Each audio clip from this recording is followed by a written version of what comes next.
ಮತ್ತೆ ಇನ್ನು exam strategy ಹೆಂಗೆ ಮಾಡ್ಕೊತ ಇದ್ದೆ ಹೇಳ್ತಿರೋದು PSC ಪ್ರಿಪ್ರೇಷನ್ ಹೆಂಗೆ ಮಾಡ್ತಾ ಇದೆ. ಯಾಕೆಂದ್ರೆ ಈಗ ಇದು ನಿಮ್ಮದು ಚೇಂಜ್ ಆಯಿತು. KSP ನಡೆಸ್ತಿದ್ದು ತೆಗೆದುಬಿಟ್ಟು KE ಕೊಟ್ಬಿಟ್ರು ಆ ಒಂದು ಇನ್ಸಿಡೆಂಟಿಂದ. ಹಾಗಾಗಿ ನಿಮ್ಮದು ಕ್ವಶನ್ ಪೇಪರ್ ಟಫ್ ಇತ್ತು. ನಾನು ಕಂಪೇರಿಟಿವ್ ನೋಡಿದ್ರೆ 402 ಇಸ್ ವೆರಿ ಡಿಫಿಕಲ್ಟ್ ಇತ್ತು. ತುಂಬ ವಿದ್ಯಾರ್ಥಿಗಳು ಪೇಪರ್ 1 ಪೇಪರ್ 2 ಎರಡರಲ್ಲೂ ಶ್ರಮಪಟ್ಟು ಸ್ಟೇಟ್ಮೆಂಟ್ ವೈಸ್ ಕ್ವಶನ್ಸ್ ಎಲ್ಲ ಕೊಟ್ಟಿದ್ರು. ಮತ್ತು ಡಿಫಿಕಲ್ಟ್ ಇತ್ತು. ನಿನಗೆ ಏನು ಅನ್ನಿಸ್ತು ಕ್ವಶನ್ ಪೇಪರ್? ಮತ್ತು ಈ ಮುಂದಿನ ತಯಾರಿ ಮಾಡೋ ವಿದ್ಯಾರ್ಥಿಗಳಿಗೆ, PSIಗೆ ಪ್ರಿಪೇರ್ ಮಾಡೋ ವಿದ್ಯಾರ್ಥಿಗಳಿಗೆ ನಿನ್ನ ಸಜೆಷನ್ಸ್ ಏನು? ಹೆಂಗೆ ಪ್ರಿಪೇರ್ ಆಗಬೇಕು? ಹೆಂಗೆ ಪ್ರಿಪೇರ್ ಆದರೆ ಸಕ್ಸಸ್ ಆಗ್ಬೋದು? ಯಾಕೆಂದ್ರೆ ಆಲ್ರೆಡಿ ಸಕ್ಸಸ್ ಆಗಿರೋದೆಯಾ? ಆಗಿರೋದು ನೀನು ಹೇಳಿದ್ರೆ ಅದು ಇನ್ನೂ ತುಂಬ ಹುಡುಗರಿಗೆ ರೀಚ್ ಆಗುತ್ತೆ, ಅಥೆಂಟಿಕೇಶನ್ ಅನಿಸುತ್ತೆ. ಮತ್ತು ಒಂದು over all PSC paper 1 paper 2 ಎರಡು ನೀವು ಹೆಂಗೆ ಪ್ರಿಪೇರ್ ಆಗಬೇಕು ಅನ್ನೋದ್ರ ಬಗ್ಗೆ ಒಂದಷ್ಟು ಮಾಹಿತಿ ಹೇಳು ಸರ್. ಫಸ್ಟಿಗೆ ಈ PSI ಎಕ್ಸಾಮ್ ಮಾಡೋಕ್ಕಿಂತನೂ ಈಗ ಫೌಂಡೇಶನ್ ಸ್ಟ್ರಾಂಗ್ ಮಾಡ್ಕೊಂಡು ಹೇಳ್ತೀನಿ ಸರ್. ಓಕೆ, ಫೌಂಡೇಶನ್ ಹೆಂಗೆ ಸ್ಟ್ರಾಂಗ್ ಮಾಡ್ಕೋಬೇಕಂತ ಹೇಳಿ. ಯಾಕಂದ್ರೆ ಸುಮಾರು ಜನಕ್ಕೆ ಈ ಫೌಂಡೇಶನ್ ಇರಲ್ಲ ಸರ್. ಬೇಸಿಕ್ ಸಬ್ಜೆಕ್ಟ್ಸೇ ಕವರ್ ಮಾಡ್ಕೊಂಡಿರಲ್ಲ, ಅಥವಾ ಸರಿಯಾಗಿ ಓದಿರಲ್ಲ, ಕಂಟಿನ್ಯೂಟಿ ಇರಲ್ಲ, ಇನ್ನೇನು ಆಗಿರುತ್ತೆ. ಎಕ್ಸಾಮ್ ಹಾಲಲ್ಲಿ ಕೈ ನಡೆಯುತ್ತೆ, ಕನ್ಫ್ಯೂಷನ್ ಮಾಡ್ಕೋತೀವಿ, BA ಹಾಕೋಕೆ ಹೋಗಿ C ಹಾಕಿರ್ತೀವಿ, C ಹಾಕೋಗಿ D ಹಾಕಿರ್ತೀವಿ, ಹಿಂಗೆ ಏನೋ ಒಂದು ಆಗಿರುತ್ತೆ.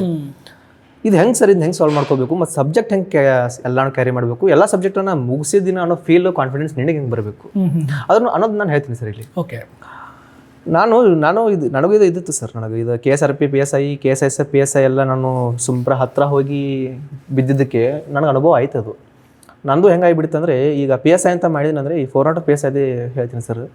ಏನಾಗಿಬಿಟ್ಟಿತ್ತು, CTI account assistant, general account assistant, SDA FDA ಇವಷ್ಟು ಎಕ್ಸಾಮ್ ಕ್ಲಿಯರ್ ಮಾಡಿದ್ರು ಇವು ಇದಕ್ಕಂತಾನೆ ಮಾಡಿಲ್ಲ. ಮೈಂಡಲ್ಲಿ ಹೆಂಗಿತ್ತು ಸರ್ ಅಂದರೆ, ಇದಕ್ಕಂತಾನೆ ಫೋಕಸ್ ಮಾಡಿಲ್ಲ.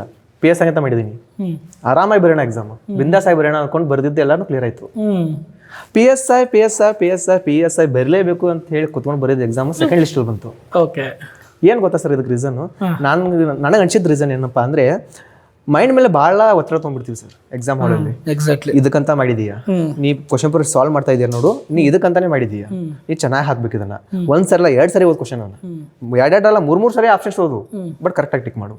ಇದು ಯಾವಾಗ ಮೈಂಡ್ ಮೇಲೆ ಸ್ಟ್ರೆಸ್ ಬರುತ್ತೆ, ಒತ್ತಡ ಬರುತ್ತಲ್ಲ, ಆಲ್ಮೋಸ್ಟ್ ಆ ಕ್ವಶನ್ ತಪ್ಪತ್ತೆ ಸರ್. ಕರೆಕ್ಟ್, ಕನ್ಫ್ಯೂಷನ್ ಆಗುತ್ತೆ ಸರ್. ಹೌದು, ನಿಜ, ಕನ್ಫ್ಯೂಷನ್ ಆಗಿ ತಪ್ಪತ್ತೆ. ಹಾಗಾಗಿ ನಾನು ಏನು ಮಾಡಿಬಿಟ್ಟೆ, 402 PSIಲಿ ಒಂದು ಕ್ವಶನ್ 2 ಸರಿ 3 ಸರಿ ಓದ್ಬಿಟ್ಟು, ನನಗೆ ಅದು ಕ್ವಶನ್ ಪೇಪರ್ ಕೂಡ ನೀವು ಒಂದೇ ಸ್ವಲ್ಪ ಟಫ್ ಇತ್ತು. ಕಂಪೇರಿಟಿವ್ಲಿ 545 PSI ಅಂದರೆ ಅದು ಟಫೇ ಕ್ವಶನ್ ಪೇಪರ್. ನಮಗೆ ಸ್ವಲ್ಪ ಅಪ್ಡೇಟ್ ಮಾಡಿ ಕ್ವಶನ್ ಪೇಪರ್ ಸ್ವಲ್ಪ ಇದು ಮಾಡಿಬಿಟ್ಟಿದ್ರು ಅವರು. ನನಗೆ ಕ್ವಶನ್ ಪೇಪರ್ ಮುಗಿಸೋಕ್ಕೆ ಆಗಲಿಲ್ಲ ಅದನ್ನು. ಸೆಕೆಂಡ್ ಪೇಪರ್ನ GK ಪೇಪರ್ ಬಿಡ್ಸ್ಕೊತ ಹೋದೆ. ಸರಿ ಸುಮಾರು 10-15 ಕ್ವಶನ್ ಎಲ್ಲ ಬಿಟ್ಬಿಟ್ಟೆ ಲಾಸ್ಟಿಗೆ. ಕ್ವಶನ್ ಈಸಿನೇ ಇತ್ತು, ಬಟ್ ಬಿಟ್ಟೆ. ಯಾಕಂದ್ರೆ ಟೈಮ್ ನೋಡಿದ್ರೆ ಟೈಮ್ ಆಗೋಗ್ಬಿಟ್ಟಿತ್ತು. ನಾನು ಏನು ಮಾಡಿದ್ದೀನಿ, ಒಂದೊಂದು ಕ್ವಶನನ್ನು 2 ಸರಿ ಓದ್ಕೊಂಡು ಕೂತ್ಬಿಟ್ಟಿದ್ದೀನಿ. ನಾನು ಬಿಡಿಸ್ತಿದ್ದೆ, ಪಕ್ಕಾ ಬಿಡಿಸ್ತಿದ್ದೆ. ಯಾಕಂದರೆ ನಾನು ಹಿಂದೆ ಎಕ್ಸಾಮ್ ಬರೆದಿದ್ದೆ. ಇವನ್ KS ಪ್ರಿಲಿಮ್ಸ್ ಕೂಡ ಒಂದು ಸರಿ ಬರೆದಿದ್ದೆ ನಾನು. ಎಲ್ಲನೂ KS ಪ್ರಿಲಿಮ್ಸ್ ಕೂಡ ಕ್ಲಿಯರ್ ಮಾಡ್ಕೊಂಡಿದ್ದೀನಿ ನಾನು. ಅವೆಲ್ಲ ಕ್ವಶನ್ ಪೇಪರ್ ಸಾಲ್ವ್ ಮಾಡಿದಾಗ ಇದು ಕ್ವಶನ್ ಪೇಪರ್ ಏನೂ ಅಲ್ಲ ಮಾಡ್ತಿದ್ದೆ ನಾನು.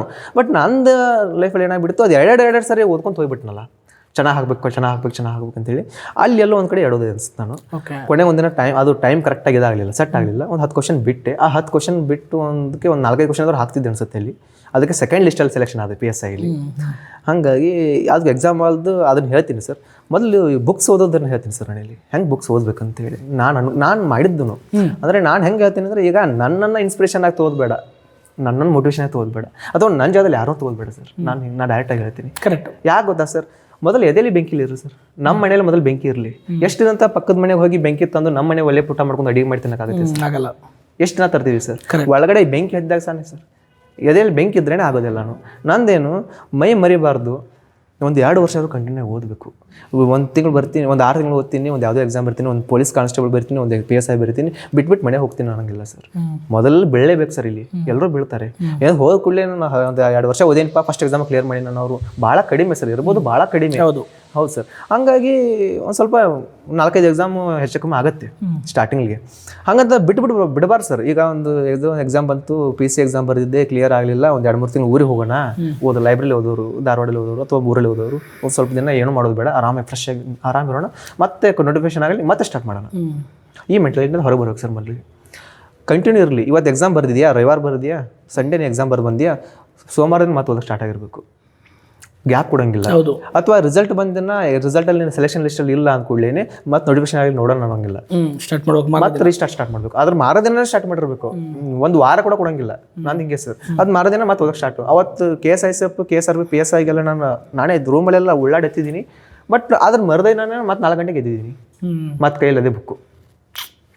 ಅಂದರೆ ನಂದೇನು ಸರ್, ಆಗೋವರೆಗೂ ಮಾಡ್ತಾನೆ ಇರಲಿ, ಅದು ಆಗಲಿ ನಂದೇನು. ಮತ್ತು ಇನ್ನೊಂದು ಪ್ರತಿ ಸಲನೂ ಬೆಳಗ್ಗೆ ಎದ್ದ ಕೂಡಲೇ ಒಂದು ಮಾತಂತಿದೆ ಸರ್, ಅದು ಯಾವುದೋ ಫಿಲ್ಮಲ್ಲಿ ಬಂದಿತ್ತು, ಕರ್ಮಣ್ಯವಾಧಿಕಾರಸ್ತೆ ಮಾ ಫಲೇಶು ಕದಾಚನ ಅಂತ ಹೇಳಿ.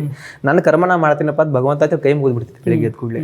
ನಾನು ಪ್ರಾಮಾಣಿಕ ಇದ್ರೆ ನಾನು ಕೊಡಿಸು, ಇಲ್ಲ ಬೇಡ, ನನ್ನ ಪರಿಶ್ರಮ ನೀನು ಕಂಡ್ರೆ ನೀನು ಕೊಡಿಸು, ಫಲ ನೀನು ಕೊಡ್ತೇನೆ ನನಗೆ ಗೊತ್ತು, ನನ್ನ ಕರ್ಮ ನಾನು ಮಾಡ್ತಾ ಹೋಗ್ತೀನಿ ಅಂತ ಅನ್ನೋದು ಅಷ್ಟೇ ನನಗೆ. ಅದು ನಂದು ಬುಕ್ ಕೈಯಲ್ಲಿ ಕೂತ್ಕೋತಿದ್ದೀನಿ ನಾನು ಬೆಳಿಗ್ಗೆ, ಹಾಗೆ ಓದ್ತಿದ್ದೆ. ಡೈಲಿ ಅದೇ ಓದೋದು. ಯಾವ್ದು ಎಕ್ಸಾಮ್ ಆಗಲಿ, ಫೇಲ್ ಆಗಲಿ, ಎಕ್ಸಾಮ್ ಮುಗಿದ್ಲಿ, ಅಥವಾ ರಿಸಲ್ಟ್ ಬರಲಿ ಇರಲಿ, ನೋಟಿಫಿಕೇಶನ್ ಯಾವಾರ ಆಗಲಿ, ಏನಿಲ್ಲ, ನಂದೇನು ಡೈಲಿ 12 ಅವರ್ ಓದಬೇಕು, ಇಷ್ಟು ಸಬ್ಜೆಕ್ಟ್ ಕ್ಯಾರಿ ಮಾಡಬೇಕು, ಅದಷ್ಟೇ ತಲೆಯಲ್ಲಿ. ಮತ್ತು ಓದುವಾಗ ನಾನು ಯೂಸ್ ಮಾಡಿ ಸ್ಟ್ರಾಟಜಿ ಹೇಳ್ಬೇಕಂದ್ರೆ ಸರ್, ಈಗ ನಾನು ಏನು ಮಾಡ್ತಿದ್ದೆ, ಈ ಎಲ್ಲ ಸಬ್ಜೆಕ್ಟನ್ನು ಡಿವೈಡ್ ಮಾಡ್ಕೊಂಡಿದ್ದೆ ಸರ್. 1.5 ತಾಸು ಎಲ್ಲ ಸಬ್ಜೆಕ್ಟು ಡಿವೈಡ್ ಮಾಡ್ಕೊಂಡಿದ್ದೆ. ಡಿವೈಡ್ ಮಾಡ್ಕೊಂಡು ಓದ್ಬೇಕಾದ್ರೆ ನಾನು 3-4 ಸರಿ ಓದಿದೆ, 4 ಸರಿ ಓದಿದೆ. 4 ಸರಿ ಓದ್ಮೇಲೆ 5ನೇ ಸರಿಗೆ ನಂಗೆ ನೋಟ್ಸ್ ಮಾಡೋದು ಗೊತ್ತಿಲ್ಲ, ಯಾರೂ ಹೇಳಿಲ್ಲ. 5ನೇ ಸರಿಗೆ ನೋಟ್ಸ್ ಮಾಡ್ಬೇಕಂದ್ರೆ ಹಿಂಗೆ ನಾನು ಆನ್ಲೈನಲ್ಲಿ ಸ್ವಲ್ಪ ಈ ಟೆಲಿಗ್ರಾಮ್ ಇದೆಲ್ಲ ಓದ್ಮೇಲೆ 1 ವರ್ಷ ಆದಮೇಲೆ ಟೆಲಿಗ್ರಾಮ್ ಒಂದು ಇನ್ಸ್ಟಾಲ್ ಮಾಡ್ಕೊಂಡು ಟೆಲಿಗ್ರಾಮ್ ನೋಡ್ತಿದ್ದೆ ಜಾಸ್ತಿ ನಾನು.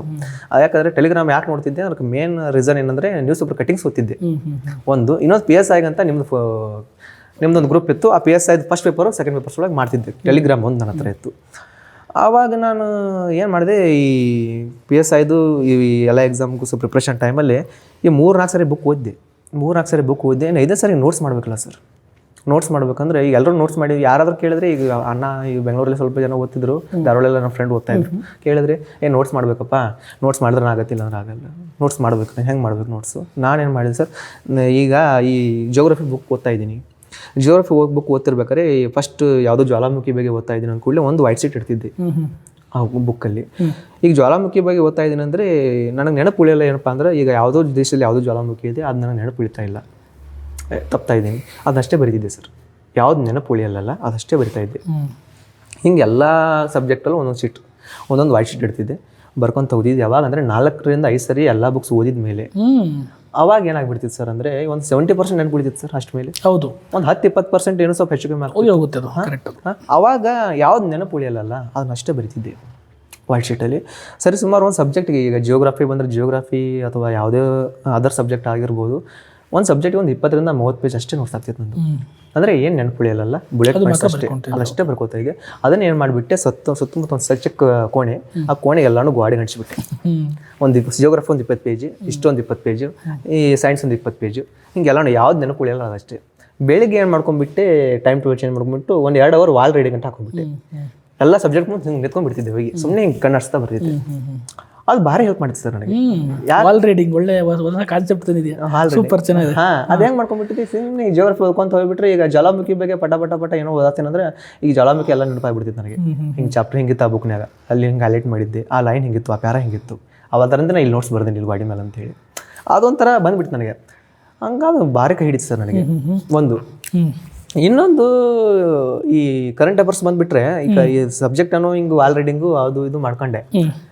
ಈ ಕರೆಂಟ್ ಅಫೇರ್ಸ್ ಒಂದು ಹೆಂಗೆ ಮಾಡೋದು ಇನ್ನು ಅಂತೇಳಿ, ಅದೊಂದು ಕರೆಂಟ್ ಅಫೇರ್ಸ್ಗೆ ಏನು ಮಾಡಿದೆ, ಈಗ ನಾನು ಹೇಳಬೇಕು, ಗೇಟ್ವೇ IAS ಅಂತ ಯೂಟ್ಯೂಬ್ ಚಾನಲ್ ಇತ್ತು ಸರ್ದು.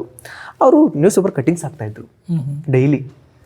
ನಾನು ನ್ಯೂಸ್ ಪೇಪರ್ ಕಟಿಂಗ್ಸ್ ಏನು ಮಾಡ್ತಿದ್ದೆ, ಡೈಲಿ ಸಾಯಂಕಾಲ ಬಂದುಬಿಡಲಿ 8 ಗಂಟೆಗೆಲ್ಲ ಸುಮಾರಿಗೆ ಆ ನ್ಯೂಸ್ ಪೇಪರ್ ಕಟಿಂಗ್ಸನ್ನು ತೊಗೊಂಡು ನೋಟ್ಸ್ ಮಾಡ್ತಿದ್ದೆ. ನೋಟ್ಸ್ ಮಾಡಿ ಒಂದು ಪೇಜ್ ಆಗ್ತಾಯಿತ್ತು, ಅದೊಂದು ಕಡೆ. ಇನ್ನೊಂದು ಬೆಳಗ್ಗೆ 1-1.5 ತಾಸು ಮ್ಯಾಗ್ಝಿನ್ ಓದ್ತಿದ್ನಲ್ಲ, ಆ ಮ್ಯಾಗ್ಝಿನ್ ಸರ್ ಹೆಂಗಂದರೆ, ಈಗ ಒಂದು ಮ್ಯಾಗ್ಝಿನ್ 100 ಪೇಜ್ ಇರುತ್ತೆ, 100-120 ಪೇಜ್ ಇರುತ್ತೆ. ಒಂದು ತಿಂಗಳಲ್ಲಿ ಆರಾಮಾಗಿ 3 ಸಾರಿ ಮ್ಯಾಗ್ಝಿನ್ ಓದ್ತಿದ್ದೆ, ರಿಪೀಟೆಡ್ಲಿ ಅದೇ ಸರ್. ಹೌದು, ಫಸ್ಟ್ ಸಾರಿ ಒಂದು ಸಾರಿ ಓದೋದು, ಸೆಕೆಂಡ್ ಸಾರಿ ಓದೋದು, 3 ಸಾರಿ ಸೇಮ್ ವೈಟ್ ಶೀಟ್ ಅದರಲ್ಲಿ ಬಿಡ್ತಿದ್ದೆ. ಆ ಮ್ಯಾಗ್ಝಿನಲ್ಲಿ ಒಂದು ವೈಟ್ ಶೀಟ್ ಇಟ್ಬಿಡ್ತಿದ್ದೆ, ಬುಲೆಟ್ ಪಾಯಿಂಟ್ಸ್ ಅಷ್ಟೇ ಸರ್. ಈಗ ಯಾರೋ ಒಂದು ಯಾವುದೋ ಸಂಸ್ಥೆ ನೇಮಕ ಆಗಿದ್ದಾರೆ ಅಂದರೆ, ಆ ನೇಮಕ ಆದಂಥ ವ್ಯಕ್ತಿ, ಆ ಸಂಸ್ಥೆ ಅಷ್ಟೇ ಹಿಂಗೆ ಒಂದು ಲೈನ್ ಬರೆದ್ಬಿಡ್ತಿದ್ದೆ. ಆ ಪೇಜಲ್ಲಿ ಏನೋ ಬಂದಿದೆ ಅಂದರೆ ಬರೆದ್ಬಿಟ್ಟು ಹಿಂಗೆ ಓಲ್ಡ್ ಮ್ಯಾಗ್ಝಿನ್ 1 ಪೇಜ್ ಆಗ್ತಿತ್ತು ಸರ್ ನನಗೆ. ಅದು ಒಂದು ಮ್ಯಾಗ್ಝಿನ್ ಎಲ್ಲನೂ ಫ್ರಂಟು ಬ್ಯಾಕು ಆದರೆ 1 ಪೇಜ್ ಆಯಿತು ವೈಟ್ ಶೀಟು. ಅದೊಂದು ಮಾಡಿ ಆ ಮ್ಯಾಗ್ಝಿನ್ ಸೈಡ್ ಇಟ್ಬಿಟ್ಟಿದ್ದೆ. 3 ಸಾರಿ ಓದಿ ಮ್ಯಾಗ್ಝಿನ್ ಸೈಡ್ ಇಟ್ಬಿಟ್ಟಿದ್ದೆ. ಈಗ ಹಿಂಗಾಗಿ ಎಲ್ಲ ಆದಮೇಲೆ 1 ವರ್ಷ ಆದಮೇಲೆ 12 ಅಥವಾ 1-2 ವರ್ಷ 24 ಮ್ಯಾಗ್ಝಿನು, 24 ಮ್ಯಾಗ್ಝಿನ್ದು 24 white sheet sir, front back ಅಷ್ಟೇ, ಒಂದು 24 ವೈಟ್ ಶೀಟು. ನಾನು ಏನು ಮಾಡಿಬಿಟ್ಟಿದ್ದೆ, ಎಕ್ಸಾಮಿಗೆ ಬರಬೇಕಾದ್ರೆ ಈ ಸ್ಪೆಸಿಫಿಕ್ ಸಬ್ಜೆಕ್ಟೆಲ್ಲ ಬರ್ತಿತ್ತಲ್ಲ, ಈಗ ನಮ್ಮದು ಈಗ CTIಯಲ್ಲಿ ಅಥವಾ ಈ ಕಮ್ಯುನಿಕೇಷನಲ್ಲಿ ಬರಬೇಕಾದ್ರೆ KE KPSCಲೆಲ್ಲ ಈ ಕೋಆಪರೇಟಿವ್ಸು, ಪಂಚಾಯತ್ ಸಿಸ್ಟಮ್ಸು, ಆಮೇಲೆ ಭೂ ಸುಧಾರಣೆ, ಇವೆಲ್ಲ ಸ್ಪೆಸಿಫಿಕ್ ಸಬ್ಜೆಕ್ಟನ್ನು ನಾನು ಏನು ಮಾಡಿಬಿಡ್ತಿದ್ದೆ. CTI ಎಕ್ಸಾಮ್ ಆಯ್ತಪ್ಪ, ಈಗ CTI ಎಕ್ಸಾಮ್ಗೆ ಹೋಗ್ಬೇಕು, 1 ತಿಂಗಳಲ್ಲಿ ಎಕ್ಸಾಮ್ ಬರುತ್ತೆ ಅಂದ ಕೂಡಲೇ ಸಿಲೆಬಸ್ ತೊಗೊಂಡ್ಬಿಟ್ಟು ಏನೇನು ಓದಿದ್ದೀನಿ, ಬೇಸಿಕೆಲ್ಲ ಓದ್ಕೊಂಡಿದ್ದೀನಿ, ಕಮ್ಯುನಿಕೇಷನ್ ಕನ್ನಡ ಇಂಗ್ಲೀಷ್ ಗ್ರಾಮರೆಲ್ಲ ಓದ್ಕೊಂಡಿದ್ದೀನಿ, ಇನ್ನೇನು ಓದಿಲ್ಲ. ಸ್ಪೆಸಿಫಿಕ್ ಈ ಭೂಸಾಧಾರಣ ಬಗ್ಗೆ ಓದಿಲ್ಲ, ಕೋಆಪರೇಟಿವ್ ಬಗ್ಗೆ ಓದಿಲ್ಲ, ಅಥವಾ ಇನ್ಯಾವುದ್ರ ಬಗ್ಗೆ ನಾನು ಓದಿಲ್ಲ ಅಂದರೆ ಅದನ್ನು ಎಕ್ಸ್ಟ್ರಾ ಕ್ಲಾಸ್ ಸರ್ಚ್ ಮಾಡೋದು, ಅಥವಾ ಯಾವುದೋ ಬುಕ್ಸಲ್ಲಿ ಓದೋದು, ಅಥವಾ ಯಾವುದೋ ಮ್ಯಾಗ್ಝಿನಲ್ಲಿ ಬಂದರೆ ಅದನ್ನ ಓದೋದು ಮಾಡ್ಕೊಂಡು ಅದನ್ನ ಪ್ರಿಪೇರ್ ಮಾಡ್ಕೊತಿದ್ದೆ. ಆ ಎಕ್ಸಾಮ್ ನಿಯರೆಸ್ಟ್ 1 ತಿಂಗಳು ಇರಬೇಕಾದ್ರೆ ಪೂರ್ತಿ ದಿನ ಇದೆ, ಅದನ್ನು ನಾವು ಮಾಡ್ಕೊಳ್ಳೋದು. ಜೊತೆಗೆ ಏನು ಮಾಡಿದ್ರೆ ಡೈಲಿ ಒಂದು ಕ್ವಶನ್ ಪೇಪರ್ ಬಿಡಿಸ್ತಾ ಹೋಗ್ಬಿಟ್ಟೆ. ಗುಡ್. ಈಗ 1-2 ತಿಂಗಳಿದೆ ಅಂದರೆ ಕಂಟಿನ್ಯೂ ಎಕ್ಸಾಮ್ ಕ್ವಶನ್ ಪೇಪರ್ ಬಿಡಿಸೋದು, ದಿನ ಕ್ವಶನ್ ಪೇಪರ್. ಅದು ಹೆಂಗಂದ್ರೆ ಎಕ್ಸಾಮ್ ಹಾಲಲ್ಲಿ ಯಾವ ಟೈಮಿಗೆ ನಾನು ಕ್ವಶನ್ ಪೇಪರ್ ಬಿಡಿಸ್ತಲ್ಲ ಅದೇ ಟೈಮಿಗೆ ನಾನು ಇಲ್ಲಿ ಬಿಡಿಸೋದು, ಡೈಲಿ ಬಿಡಿಸೋದು, ಅದನ್ನು ಸಾಲ್ವ್ ಮಾಡ್ಕೊಳ್ಳೋದು. ಡೈಲಿ ಮಾಡ್ತಾ ಹೋಗ್ಬಿಟ್ಟೆ. ಸೀಟಾಗಿ ಒಂದು ಕಮ್ಯುನಿಕೇಷನ್ ಒಂದು ಜಿ ಕೆ ಬಿಡಿಸೋದು, ಸ್ಪೆಸಿಫಿಕ್ ಸಬ್ಜೆಕ್ಟ್ ಓದ್ಕೊಳ್ಳೋದು. ಆಮೇಲೆ ಕರೆಂಟ್ ಅಫೇರ್ಸ್ ನಡೀತಲ್ಲ 24 ಪೇಜ್ ಇರ್ತದು. ನನಗೆ ಹೆಂಗೆ ಫೀಲ್ ಬರ್ತಿತ್ತು ಅಂದ್ರೆ ಸರ್, ಈಗ ಭಾಳ ಜನ ಹುಡುಗರ್ದು ಹೆಂಗಾಗಿಬಿಡುತ್ತೆ, ಒಂದು 24 ಮ್ಯಾಗ್ಝಿನ್ ಇರ್ತಾವೆ, 2 ವರ್ಷ ಓದಿರ್ತಾರೆ, ಒಂದು ಇಷ್ಟು ಮಾಡಿ ಇಟ್ಟಿರ್ತಾರೆ. ಆಮೇಲೆ ಬುಕ್ಸ್ ಇಷ್ಟು ಇಟ್ಟಿರ್ತಾರೆ. ನೋಟ್ಸ್ ಬರೀ ಹೆಂಗೆ ಬರೆದಿರ್ತಾರಪ್ಪ ಅಂದ್ರೆ ನಾನು ನೋಡಿದ್ದೀನಿ ಸರ್, ನನಗೆ ಅದು ತಪ್ಪು ಸರಿ ನನಗೆ ಗೊತ್ತಿಲ್ಲ, ನನ್ನ ವಿಷಯದಲ್ಲಿ ಕೈ ಹಿಡಿದಿಲ್ಲ. ಏನಾಗ್ಬಿಡುತ್ತೆ, ಬ್ಯಾನ್ ಆಗಿಬಿಡುತ್ತೆ. ಇಷ್ಟು ದೊಡ್ಡ ಬುಕ್ಸು ನೋಟ್ಸ್ ಮಾಡೋ ಕೂಡಲೇ ಈ ಜಿಯೋಗ್ರಫಿ, ಕರ್ನಾಟಕ ಜಿಯೋಗ್ರಫಿ ಬುಕ್ ತೊಗೊಂಡ್ಬಿಟ್ಟು ನೋಟ್ಸ್ ಮಾಡ್ಕೊಂಡು ಕೂತ್ರೆ ಒಂದು 50 ಪೇಜ್ ನೋಟ್ಸ್ ಮಾಡಿರ್ತಾರೆ. ಮಿನಿಮಮ್ 50-60 ಪೇಜ್ ನೋಟ್ಸ್ ಮಾಡಿರ್ತಾರೆ. ನನಗೆ ಅನಿಸೋ ಮಟ್ಟಿಗೆ 50-60 ಪೇಜ್. ಈಗ ಒಂದು ಸಬ್ಜೆಕ್ಟು ಕರ್ನಾಟಕ ಜಿಯೋಗ್ರಫಿ ಮಾತ್ರ 50-60 ಪೇಜ್, ಜಿಯೋಗ್ರಫಿನ ಒಂದು 200-300 ಪೇಜ್ ಆಗುತ್ತೆ.